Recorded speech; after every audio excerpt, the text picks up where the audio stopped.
नमस्कार. मी अनिल कोळी यूट्यूब चॅनलवर आपलं स्वागत करतोय.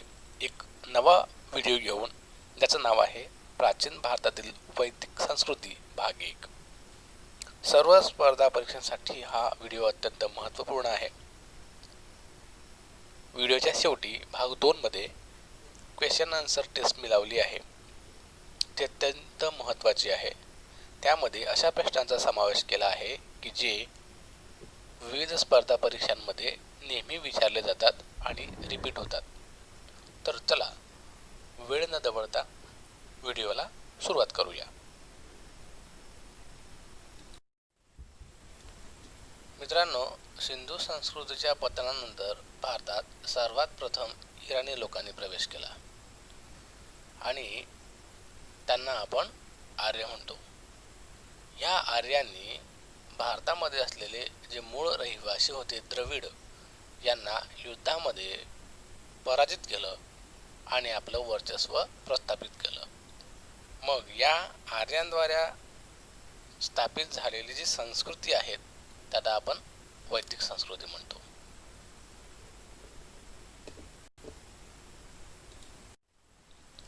आपण जो प्राचीन भारताच्या वैदिक संस्कृतीचा इतिहास अभ्यासतोय तो कोणत्या साधनांवर आधारित आहे किंवा कोणत्या साधनांच्या आधारावर लिहिला गेला हे सुद्धा पाहणं तेवढंच महत्त्वाचं आहे.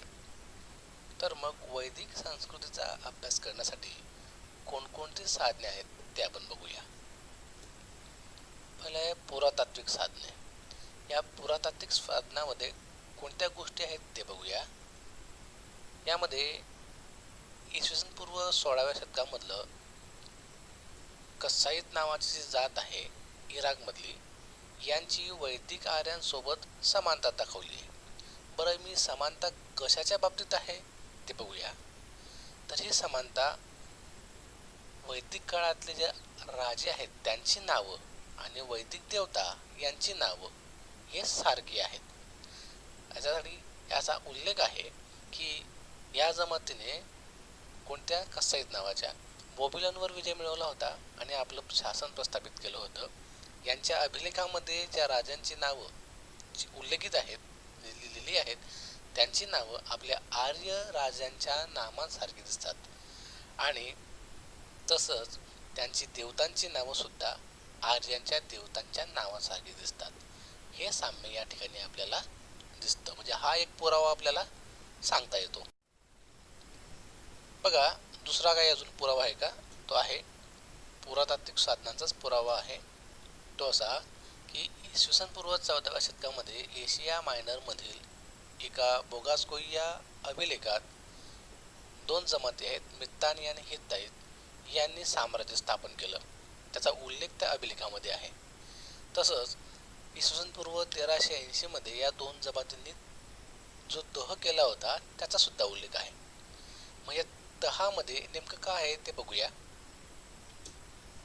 या तहात जे आर्य लोकांचे देव आहेत इंद्र, मित्र, वरुण आणि नासत्य इत्यादी वैदिक देवतांचा उल्लेख सापडतो. लक्षात घ्या, हा जो अभिलेख आहे तो एशिया मायनरमध्ये आहे. तिथला बोगासकोई नावाचं ठिकाण आहे, त्या ठिकाणचा मित्तानी आणि हित्ताईत या जमातींचा हा अभिलेख आहे आणि त्या अभिलेखामध्ये इंद्रांच्या देवतांचा उल्लेख दिसतो. याच्यावरून वैदिक संस्कृतीमध्ये असलेले आर्य हे यांचं मूळ स्थान कोणतं होतं याचा प्राथमिक निष्कर्ष आपल्याला या पुराव्याच्या आधारे काढता येतो. त्यासाठी हे महत्त्वाचं आहे.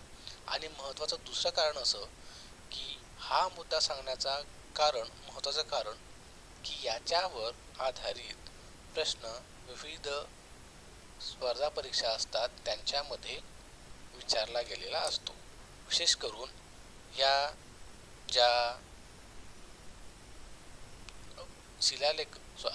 अभिलेखाचं जे उल्लेख आहे या अभिलेखाच्या संदर्भात ते ठिकाण कोणतं आहे तर एशिया मायनर, कोणता अभिलेख आहे तर बोगासकोई आणि तो जमाती कोणत्या आहेत तर मित्तानी आणि हित्ताईत. तसंच जो तह झाला तो कधी झाला ते आपल्याला माहिती पाहिजे आणि त्या तहामध्ये साक्षीदाराच्या रूपात साम्य कोणतं घेतलेलं आहे तो मुद्दा सुद्धा आपल्याला माहिती असला पाहिजे.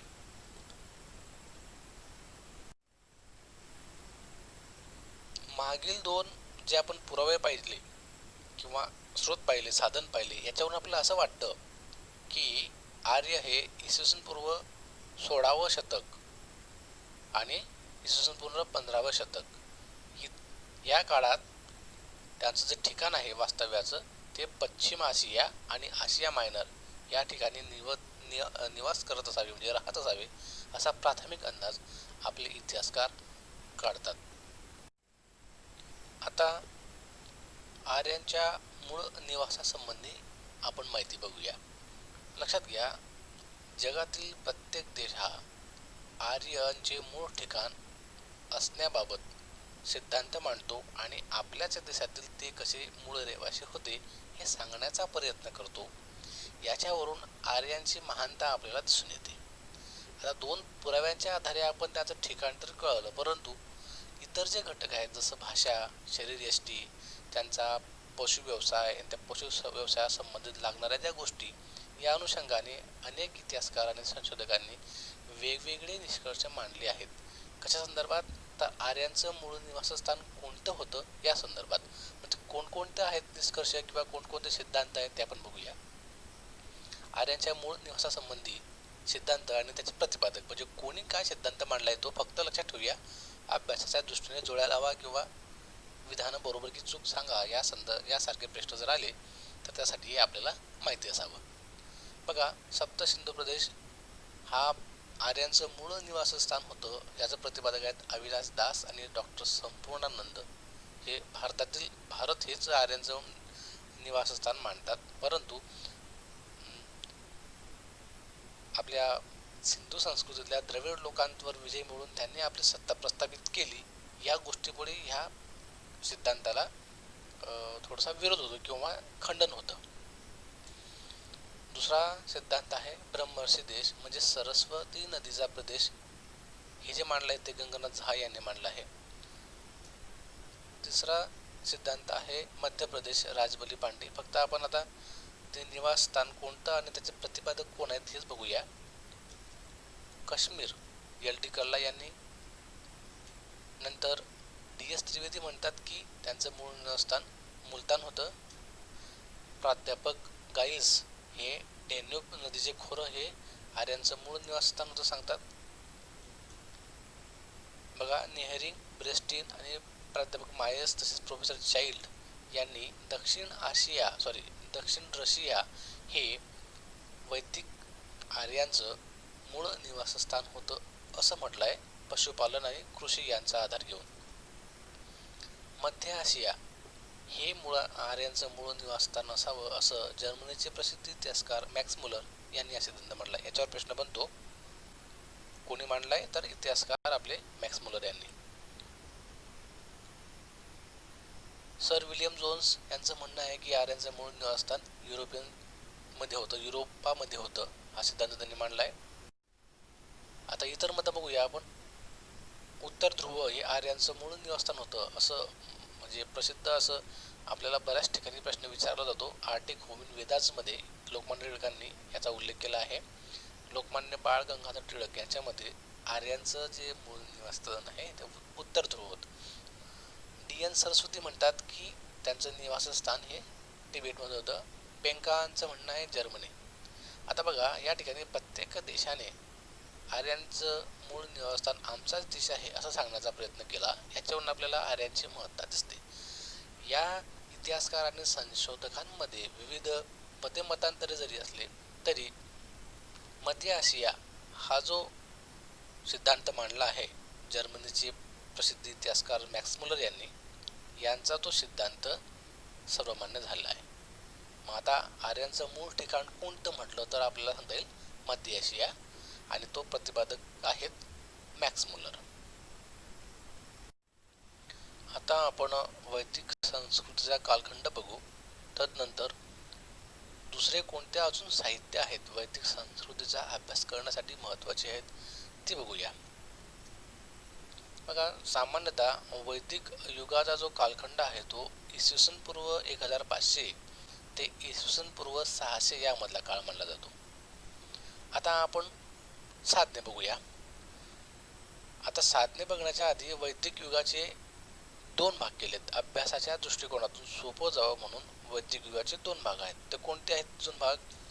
तो पहिला भाग आहे बघा ऋग्वेदिक काळ आणि दुसरा भाग आहे उत्तर वैदिक काळ. आता ऋग्वेदिक काळाचा जो कालखंड आहे तो असा आपल्याला म्हणता येईल की इसवी पूर्व 1500 ते इसवी पूर्व 1000 यांचा दरम्यानचा कालखंड ऋग्वेदिक कालखंड आणि इसवी पूर्व 1000 ते इसवी पूर्व 600 हा जो कालखंड येतो तो उत्तर वैदिक कालखंड येतो.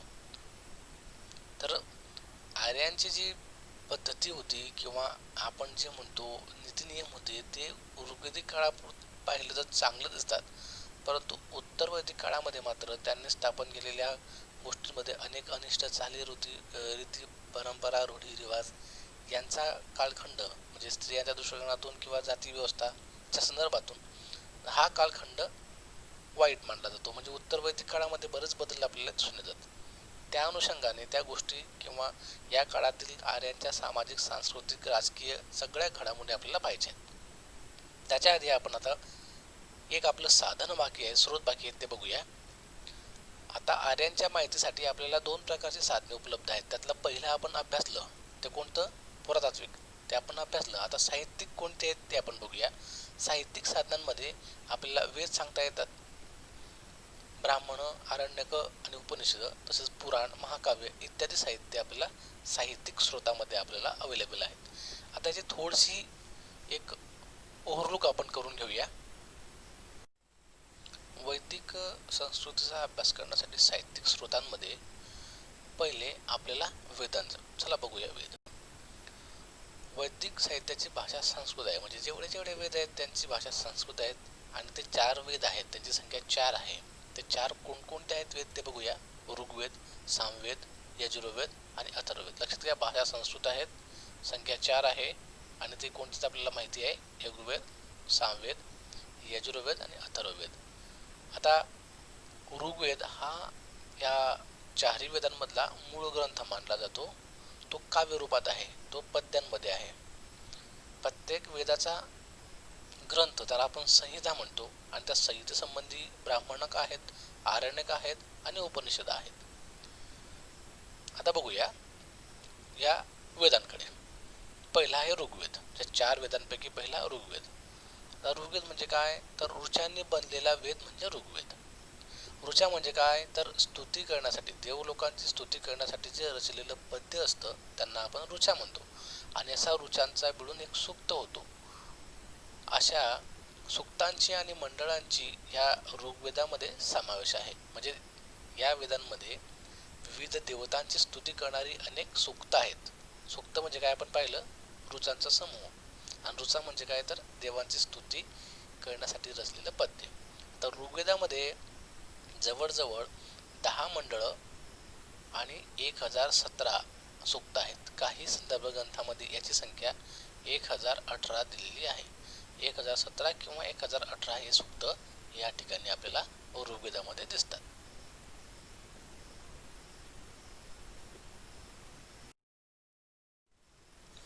बघा मित्रांनो, मागे आपण जे पाहिलं ऋग्वेदामधील सूक्त आणि मंडळ याचे प्रश्न बऱ्याच स्पर्धा परीक्षांना विचारले गेलेले आहेत आणि रिपीट होतात. चला पुढे जाऊया. आता जे आपण मंडळ पाहिली त्याच्यामध्ये दुसरं मंडळ आहे गृहसंबंध ऋषींनी रचलं आहे, तिसरं मंडळ विश्वामित्रांनी रचलं आहे, चौथं मंडळ वामदेवाने रचलं आहे आणि 5वं मंडळ अत्रि ऋषींनी, 6वं भारद्वाज ऋषींनी, 7वं वसिष्ठ यांनी, 8वं मंडळाची रचना कण्व ऋषींनी केली आहे, 9व्याची रचना अंगिरस यांनी केली आहे. मित्रांनो, या ठिकाणी महत्त्वाचा मुद्दा असा आहे की पहिलं मंडळ आणि 10वं मंडळ हे या ऋग्वेदाला नंतर जोडलं गेलं आहे. पुढे जाऊया. दुसरा वेद आहे यजुर्वेद. या यजुर्वेदामध्ये यज्ञात म्हटले जाणारे मंत्र आणि त्याचं पठण कधी आणि कसं करावं, केव्हा करावं या संदर्भातलं गायडन्स दिलं आहे. तिसरा वेद आहे सामवेद. याच्यामध्ये तालासुरात मंत्रांचं गायन कसं करावं याचं गायडन्स दिलं आहे. लक्षात घ्या, सामवेद हा भारतीय संगीताचा पाया मानला गेला आहे. संगीताचा पाया आहे. कोण? तर सामवेद. याच्यावर प्रश्न बनतो. आपण फक्त हे थोडक्यात बघणार आहोत. परीक्षेच्या दृष्टीने जे जे मुद्दे महत्त्वाचे आहेत त्याचा नक्कीच समावेश मी या ठिकाणी केलेला आहे. पुढचा मुद्दा घेऊया, अथर्ववेद. या अथर्ववेदाला अथर्व ऋषींचं नाव दिलं आहे. या अथर्ववेदामध्ये दैनंदिन जीवनातल्या ज्या गोष्टी आहेत त्याचं महत्त्व, संकट आणि दुखण्यावरचे उपाय, औषधी वनस्पतींची माहिती, राजाने राज्य कसं करावं या संदर्भाचं मार्गदर्शन, याशिवाय आता जे आपण कर्मकांड बघतो, अंधश्रद्धा बघतो, त्या कर्मकांडांविषयी आणि अनेक भूतप्रेतांविषयी, त्यावर जादूटोण्यांच्या प्रयोगांविषयीचे उल्लेख सुद्धा अथर्ववेदामध्ये आपल्याला दिसतात. नरक लोक ही कल्पना सुद्धा अथर्ववेदातलीच आहे. पुढे जाऊया. आता जसं आपण वेद पाहिले तसं प्रत्येक वेदाचे उपवेद आहेत. मग कोणत्या वेदाचा कोणता उपवेद आहे आणि त्या उपवेदाचा विषय कोणता आहे ते आपण बघूया. बघा, तुमच्या समोर स्क्रीनवर दिसतंय ऋग्वेद. ऋग्वेदचा उपवेद आहे आयुर्वेद. या आयुर्वेदामध्ये रसायनशास्त्र, खनिज विज्ञान, शल्यचिकित्सा या विषयांचा उल्लेख आहे. आता दुसरा वेद यजुर्वेद. यजुर्वेदाचा उपवेद आहे धनुर्वेद. या धनुर्वेदाचा विषय कोणता आहे तर शस्त्रास्त्रविद्या आणि विधिनियम या विषय याच्यामध्ये इन्क्लूड केला आहे. सामवेदाचा उपवेद आहे गंधर्ववेद. याच्यामध्ये तुम्हाला गायन आणि संगीत या विषयांचा उल्लेख दिसतो किंवा उहापोह केलेला दिसतो. अथर्ववेदाचा उपवेद आहे शिल्पवेद. या शिल्पवेदाचा विषय आहे स्थापत्य कला संबंधी माहिती. मित्रांनो, या ठिकाणी हा अतिशय महत्त्वाचा घटक किंवा टॉपिक किंवा मुद्दा म्हणता येईल आपला, हा महत्त्वाचा मुद्दा. कारण याच्यामध्ये जोड्याजुळवांमध्ये किंवा वेद आणि उपवेदांच्या जोड्याजुळवा किंवा संबंधित शास्त्र कोणतं या संदर्भातला प्रश्न बनू शकतो. त्यासाठी हा मुद्दा घेतलाय. त्याला पुढे जाऊया. या साधनांमधला आता पुढचा घटक राहिलाय, थोडक्यात सांगूया. ब्राह्मण ग्रंथ. ब्राह्मण ग्रंथांमध्ये यज्ञविधीमध्ये वेदांचा वापर कसा करावा हे सांगणाऱ्या ग्रंथांना ब्राह्मण ग्रंथ म्हणतो आपण. वेदांचे स्वतंत्र ब्राह्मण ग्रंथ आहे, अनेक आहेत ते. आता प्रत्येक वेदांचा जर ब्राह्मण ग्रंथांची माहिती देत गेलो तर हा व्हिडिओ फार मोठा होणार. त्यामुळे फक्त आपण इनिशियल फक्त माहिती घेणार आहोत या ठिकाणी. दुसरं आहे आरण्यके. आरण्यके कशाला म्हणतात की अरण्यात जाऊन एकाग्र चित्ताने केलेलं चिंतन या ग्रंथामध्ये मांडलेलं असतं. आता परत यज्ञविधी पार पाडताना आपल्याकडनं कोणती चूक होणार नाही याची खबरदारी याच्यामध्ये आपल्याला घेतलेली दिसते. पुढचा आहे उपनिषद. उपनिषदचा अर्थ आहे गुरुजवळ बसणे किंवा गुरुजवळ बसून मिळवलेलं ज्ञान, याला उपनिषद म्हणतात. उपनिषदांमध्ये जन्म मृत्यू यांसारख्या घटनांवर, तसेच मरणोपरांत जीवन, स्वर्ग, नरक आणि आपल्या आत्म्याचा आणि परमात्म्याचा मिलन किंवा मोक्ष प्राप्तीचे विविध मार्ग या संदर्भातलं अनेक गूढ विषयांवरची चर्चा या उपनिषदांमध्ये आपल्याला दिसते. पुढचा घटक आहे बघा, आता हे आपण अभ्यासलं. ऋग्वेदिक संस्कृतीचा अभ्यास करताना आपण कोणकोणती साधने स्रोत वापरली ते पाहिलं. आता आपण खऱ्या अर्थानं वैदिक संस्कृतीकडे वळणार आहोत. त्याचे सामाजिक, आर्थिक, राजकीय आपल्याला सगळा उहापोह करायचा आहे. परंतु तो जर का डिटेल पाहिला तर तुम्हाला ते अतिशय बोर आणि कंटाळवाणं वाटेल. त्यासाठी परीक्षेच्या दृष्टीने कोणकोणते मुद्दे महत्त्वाचे आहेत ते महत्त्वाचे मुद्दे आता आपण घेऊया. मी मगाशी सांगितलं की अभ्यासाच्या दृष्टीने आपल्याला वैदिक काळाचे दोन भाग करायचे आहेत. एक ऋग्वेदिक काळ आणि दुसरा उत्तर वैदिक काळ. तर ऋग्वेदिक काळातील परीक्षेच्या दृष्टीने जे महत्त्वाचे मुद्दे आहेत त्यांचा समावेश मी केला आहे. ते कोणकोणते आहेत बघा, लक्षात घ्या. बाकीचे मुद्दे स्किप केले असाचा अर्थ होत नाहीत. तुम्ही हे मुद्दे पाहिल्यानंतर किंवा अभ्यासल्यानंतर तुमच्या असं लक्षात येईल की यात एकही मुद्दा आपण स्किप केलेला दिसत नाही. महत्त्वाचे मुद्दे बघूया मग कोणते ते. बघा, या कालखंडात आर्यांचा निवास कुठे होता तर पूर्व अफगाणिस्तान, पंजाब आणि पश्चिम उत्तर प्रदेश या भागामध्ये आपल्याला या आर्यांचा निवास दिसतो. कोणत्या कालखंडात तर ऋग्वेदिक काळामध्ये. ऋग्वेदामध्ये अफगाणिस्तानामधील कुंभा नदीचा व सिंधू नदी तर तिच्या 5 उपनद्या यांचा उल्लेख सापडतो. लक्षात घ्या, कुंभा नदी, कुंभा म्हणजे आजची काबूल, या काबूलचंच ऋग्वेदिक काळातलं नाव जे आहे ते आहे कुंभा नदी. मग लक्षात ठेवूया, कुंभा म्हणजे आजची काबूल नदी, अफगाणिस्तानमधली काबूल. पुढे बघूया, सिंधू नदी ही आर्यांची प्रमुख नदी होती. त्यानंतर सरस्वती नदी जिचा वारंवार उल्लेख आढळतो. प्रमुख नदी होती सिंधू, परंतु ह्या आपण जी साधने पाहिली आर्यांची, त्या वैदिक सांस्कृतिक किंवा साहित्यिक साधने जी पाहिली त्याच्यामध्ये आपल्याला सरस्वती नदीचा जास्त उल्लेख दिसून येतो. आता बघा, झेलम म्हणजे झेलम नदीचं आर्य ऋग्वेदिक काळातलं नाव आहे ते विवस्ता. चिनाब म्हणजे आस्किनी, रावी, पुरुषनी, सतलज, शतुद्री आणि व्यासबी भाषा इत्यादी प्रमुख नद्या होत्या. म्हणजे वैदिक काळातील ऋग्वेदिक काळातील प्रमुख नद्या या 5. मग त्यांची तत्कालीन नावं कोणती होती ती पण कंसात दिली आहे.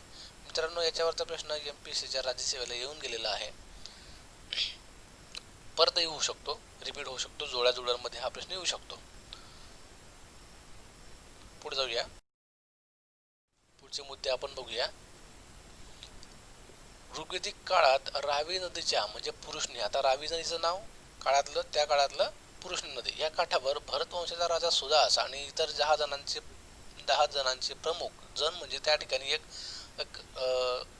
टोळीचा प्रमुख, म्हणजे थोडंसं त्या काळी राष्ट्र तर म्हणता येणार नाही त्या काळात, पण एक जन म्हणजे 20 मिळून झालेलं, जसं आपण ग्राम आपल्या आताच्या पातळीवर गाव, नंतर तालुका जिल्हा म्हणतो, तसं या ठिकाणी तो समूह जन, त्या जनाचे 10 जणांचे जे प्रमुख म्हणजे 10 राजे, आणि त्यांच्या विरुद्ध भरत वंशाचा राजा सुदास यांचं युद्ध झालंय. ते युद्ध दशराज युद्ध म्हणून प्रसिद्ध आहे. हे दशराज युद्ध कोणाकोणात झालं, कोणत्या नदीच्या काठी झालं, याच्यावर प्रश्न विचारला जातो. मग आपल्याला माहिती पाहिजे, पुरुष नदीच्या काठी झाली, राजा सुदास आणि 10 जणांचे प्रमुख यांच्यामध्ये युद्ध झालंय, त्याचं नाव आहे दशराज युद्ध.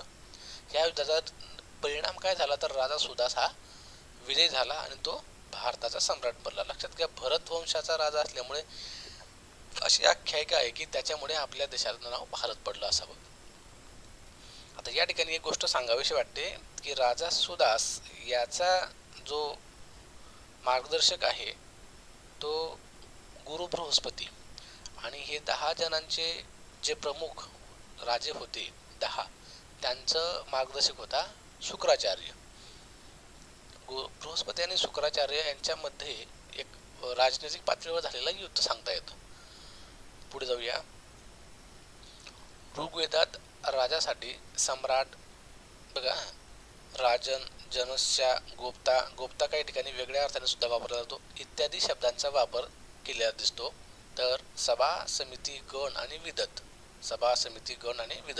विदत म्हणजेच न्यायालय, ह्या संघटनांचा किंवा संस्थांचा उल्लेख आपल्याला ऋग्वेदिक काळात सापडतो. अथर्व वेदात सभा आणि समितीला प्रजापतीच्या 2 जुळ्या मुलींची संज्ञा दिली. याच्यावरचे बऱ्याच वेळा विविध स्पर्धा परीक्षांमध्ये प्रश्न आलेले आहेत. सभा आणि समिती या 2 जुळ्या मुलींची संज्ञा अथर्व वेदामध्ये दिली आहे. राजा कायम सेना ठेवत नसे. त्या काळी राजाजवळ कायम स्वरूपात अशी सैन्य नसायची. युद्धाच्या वेळी सगळं सैन्य एकत्र केलं जायचं. त्यांना गण, ग्राम आणि निसर्ग असं म्हटलं जाईल. पुढे बघूया, वैदिक अर्थव्यवस्थेचा प्रमुख आधार, लक्षात घ्या हे फार महत्वाचं आहे, पशुपालन आणि कृषी हा आपल्याला ऋग्वेदिक अर्थव्यवस्थेचा आधार म्हणता येणार. पुत्रीला दुहिता म्हणजेच गायीचे दूध काढणारे व युद्धासाठी गविष्ठी शब्दाचा प्रयोग. लक्षात घ्या, हे सांगायचा उद्देश काय की दुहितेचा अर्थ विचारला जातो, गविष्ठीचा अर्थ विचारला जातो, त्याच्यामुळे आपल्याला ते माहिती पाहिजे. कुशीत म्हणजे कर्ज घेण्याची किंवा देण्याची प्रथा त्या काळी प्रचलित होती. ऋग्वेदिक काळात कर्ज घेणं किंवा देणं ही जी प्रथा होती आणि तिला काय म्हटलं जायचं, कुशीत म्हटलं जायचं. वैदिक संस्कृती ही ग्रामीण संस्कृती होती, हे अतिशय महत्वाचं आहे. लक्षात घ्या, सिंधू संस्कृती ही नागरी संस्कृती होती, तर वैदिक संस्कृती ही ग्रामीण संस्कृती होती. ऋग्वेदिक काळामध्ये उल्लेख असलेल्या धातूत सर्वात प्रथम म्हणजे तांब किंवा कांस्य याचा उल्लेख सापडतो. सर्वात आधी सोनं चांदी सुद्धा त्यांना परिचयाचा होता, परंतु या कालखंडात लोखंडचा उल्लेख मात्र त्यांना म्हणजे लोखंडाचा उल्लेख या साहित्यात दिसत नाही. उत्तर वैदिक कालखंडामध्ये कृष्णयश आणि श्यामयश शब्द आहेत आलेली, परंतु त्याच्या आधीच्या या ऋग्वेदिक काळामध्ये मात्र कशामध्येही आपल्याला या लोखंड धातूचा उल्लेख आढळत नाही. धातू त्यांना परिचयाचा असेलही, परंतु त्याचा उल्लेख मात्र सापडत नाही. निष्क हा सोन्याचा दागिना तसेच विनिमयाचं साधन होतं. ऋग्वेदिक कालीन समाजात सर्वात छोटा घटक कुटुंब होता. अनेक कुटुंब मिळून ग्राम बनायचं आणि अनेक ग्राम मिळून विष होत असे आणि अनेक विष मिळून जन निर्माण होत असे. मग हे मागच्या आपण स्लाइडमध्ये पाहिलं, त्याच्यामध्ये घटक 10 जणांचे जे प्रमुख होते दशराज युद्ध, त्यामध्ये आपण पाहिलं होतं. तर बघा, कुटुंब कुटुंब मिळून ग्राम, ग्राम मिळून विष आणि विष मिळून जन, अशा पद्धतीने रचना या ठिकाणी आपल्याला दिसून येते. प्रारंभी वर्गविरहित समाजरचना होती या ऋग्वेदिक काळामध्ये, परंतु हळूहळू समाजरचना ब्राह्मण, क्षत्रिय, वैश्य या 3 वर्गात विभागली गेली. परंतु विभागणी कठोर नव्हती. लक्षात घ्या. मी तेच मगाशी बोललो की ऋग्वेदिक काळामध्ये ज्या आर्यांनी ज्या नेमून दिलेल्या जीवन जगण्याच्या शैली त्या अतिशय चांगल्या होत्या, परंतु उत्तर वैदिक काळामध्ये मात्र त्याच्यामध्ये अतिशय बदल होत गेला आणि ती कठोर होत गेली. परंतु ऋग्वेदिक काळामध्ये ही विभागणी कठोर नव्हती. 10व्या मंडळातील पुरुष सूक्तमध्ये ब्राह्मणांची उत्पत्ती मुखातून, क्षत्रियांची उत्पत्ती भुजांपासून आणि वैश्याची उत्पत्ती जांघेतून तर शूद्राची उत्पत्ती पायातून झाल्याची माहिती मिळते. बघा, आता ही जी माहिती सांगितली, ही माहिती कुठे आहे तर 10व्या मंडळातील पुरुष सूक्तामध्ये. लक्षात घ्या. ब्राह्मणांची उत्पत्ती मुखातून, क्षत्रियांची उत्पत्ती भुजांपासून, वैश्याची उत्पत्ती जांघेतून तर शूद्रांची उत्पत्ती पायातून झाल्याची माहिती आपल्याला पुरुष सूक्तामध्ये मिळते. कुठे मिळते? पुरुष सूक्त. आणि पुरुष सूक्त कुठे आहे? 10व्या मंडळात. आणि मी मगाशी म्हटलं, पहिलं आणि 10वं मंडळ नंतर जोडलं गेलं आहे. म्हणजे हे तथाकथित ज्या गोष्टी आहेत या नंतर जोडल्या गेल्या आहेत, हे आपल्याला समजतं. 10व्या मंडळातील पुरुष सूक्तात याचा उल्लेख आहे. बघूया.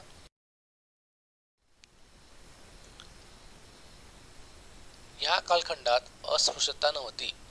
महत्वाचं आहे, ऋग्वेदिक कालखंडामध्ये जो वैदिक पिरियडचा पहिला टप्पा आहे त्याच्यामध्ये अस्पृश्यता नव्हती, परंतु दास प्रथा मात्र अस्तित्वात होती.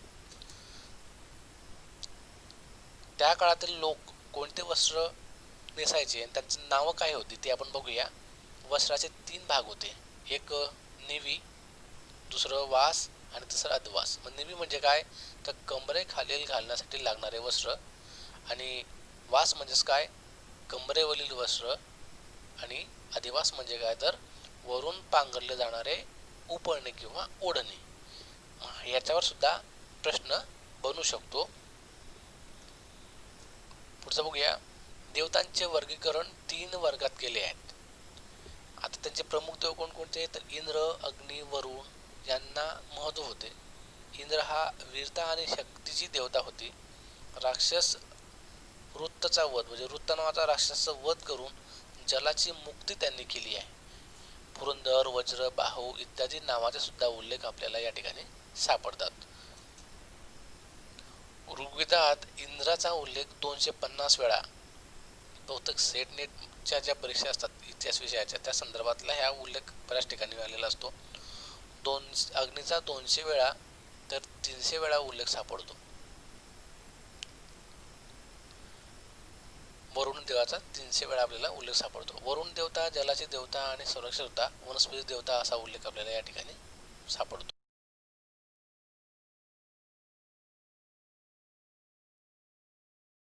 आणि बहुतेक सगळ्या मुद्द्यांचा आपण वापर केला आहे.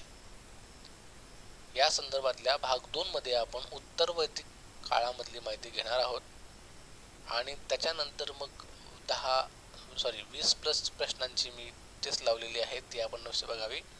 आपण हा व्हिडिओ शांतपणे ऐकून घेतलात, समजून घेतलात त्याबद्दल सर्वांचे आभार. Thanks for watching and like and subscribe.